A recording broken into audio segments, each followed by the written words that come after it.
Il y a du nouveau concernant Florence Bergeau-Blackler, cette femme qui a choqué le monde après avoir révélé qu'elle a appris l'arabe classique simplement en ayant effectué une balade en Syrie.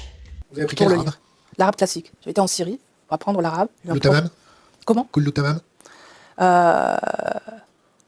Je mange. Je commence à voir. Ah, d'accord, pardon. Donc je l'ai appris, et ça fait bien longtemps. Comment on dit comment ça va? La Cool chimsienne, y a pas de problème. dizaine. Ouais. Voilà, j'ai été me balader en Syrie, j'ai appris l'arabe classique. Donc Et la plupart des experts en linguistique ont douté de l'affirmation de Florence Bergeau-Blackler, tout simplement parce qu'ils se sont dit « ça n'est pas possible qu'elle ait atteint un tel niveau stratosphérique de maîtrise de la langue arabe classique uniquement en ayant effectué une balade en Syrie ». Donc les spécialistes pensent qu'elle a dû effectuer au minimum 2 voire 3 balades d'1h30 chacune en Syrie pour atteindre un tel niveau.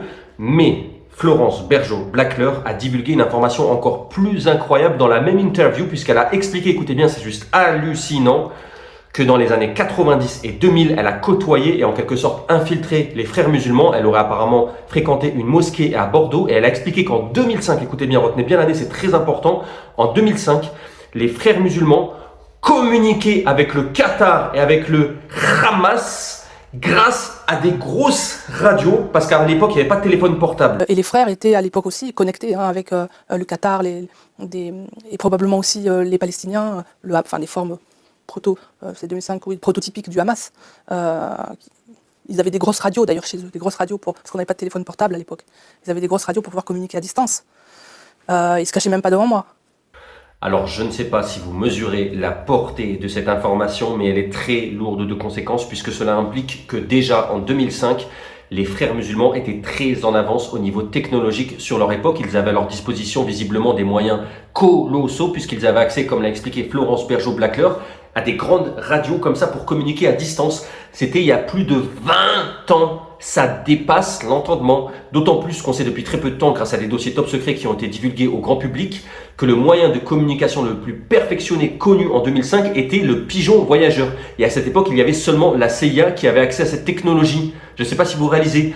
Du coup, le témoignage de Florence Bergeau-Blackler a fait naître les théories les plus folles sur Internet, puisqu'il y a beaucoup de personnes qui pensent que les frères musulmans étaient en contact avec les extraterrestres. Sinon, on ne voit pas comment ils auraient pu se procurer cette technologie. Il n'y a pas d'explication scientifique. Et Florence Bergeau-Blackler a ajouté que lorsqu'ils utilisaient ces appareils, eh bien, ils ne s'en cachaient pas. Forcément, c'était tellement impensable à l'époque que même si Florence Bergeau-Blackler avait raconté ce qu'elle avait vu, personne l'aurait cru. On l'aurait prise pour une folle.